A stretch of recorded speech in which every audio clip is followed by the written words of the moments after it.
मैं तो पहला व्यक्ति हूं जो सार्वजनिक तौर पर हर मंच से ये बात पिछले ढाई तीन वर्षों से, जब से मैं बिहार आया हूं, गांव में गया हूं, मैं घूमकर जो देखा मैंने, उसके आधार पर कह रहा हूं कि बिहार में शराबबंदी कहीं लागू है ही नहीं। ये तो शराबबंदी सिर्फ सरकार। मैं तो पहला व्यक्ति हूं जो सार्वजनिक तौर पर हर मंच से ये बात पिछले ढाई तीन वर्षों से, जब से मैं बिहार आया हूं, गांव में गया हूं, मैं घूमकर जो देखा मैंने, उसके आधार पर कह रहा हूं कि बिहार में शराबबंदी कहीं लागू है ही नहीं। ये तो शराबबंदी सिर्फ सरकारी फाइलों में, नेताओं के भाषणों में लागू है।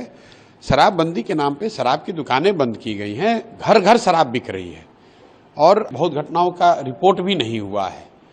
और ये तो मृत्यु जब एकदम एक तरह से एक्सट्रीम घटना है, लेकिन सामान्यतः जो घटिया क्वालिटी की शराब है, जो शराब माफिया जहरीली शराब या गलत तरह के शराब जो बेच रहे हैं ये लोग, इसके पीने से जो लोगों के स्वास्थ्य पर, उनके लिवर पे जो असर हो रहा है, इसकी तो कोई चर्चा ही नहीं हो रही है।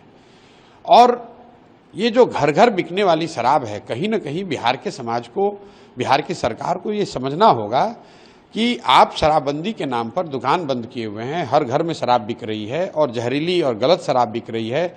10 रुपए की शराब 100 रुपए में बिक रहा है। और ये सारा कुछ का फायदा किसको हो रहा है?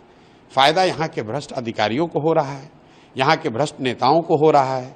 और जो बहुत बड़े पैमाने पर शराब माफिया है यहाँ पर, जो इस शराब के धंधे से 15 से 20 हजार करोड़ रुपया कमा रहा है, ये लोगों की मिली भगत है, जिन्होंने एक ये भौकाल खड़ा किया हुआ है कि शराबबंदी पब्लिक चाहती है, अगर शराबबंदी के खिलाफ बोलिएगा तो वोट नहीं मिलेगा। इसीलिए जनसुराज में हम पहले दिन से कह रहे हैं कि भाई वोट मिले या ना मिले, ये निर्णय, शराबबंदी का निर्णय बिहार के पक्ष में नहीं है, बिहार के जनता के पक्ष में नहीं है। इससे पहली बात कि कहीं शराबबंदी है नहीं, घर घर में शराब बिक रही है और इस तरह की स्पूरियस लिकर से, जहरीली शराब के पीने से लोगों का स्वास्थ्य, उनकी मृत्यु हो रही है, उनके स्वास्थ्य को हानि हो रही है।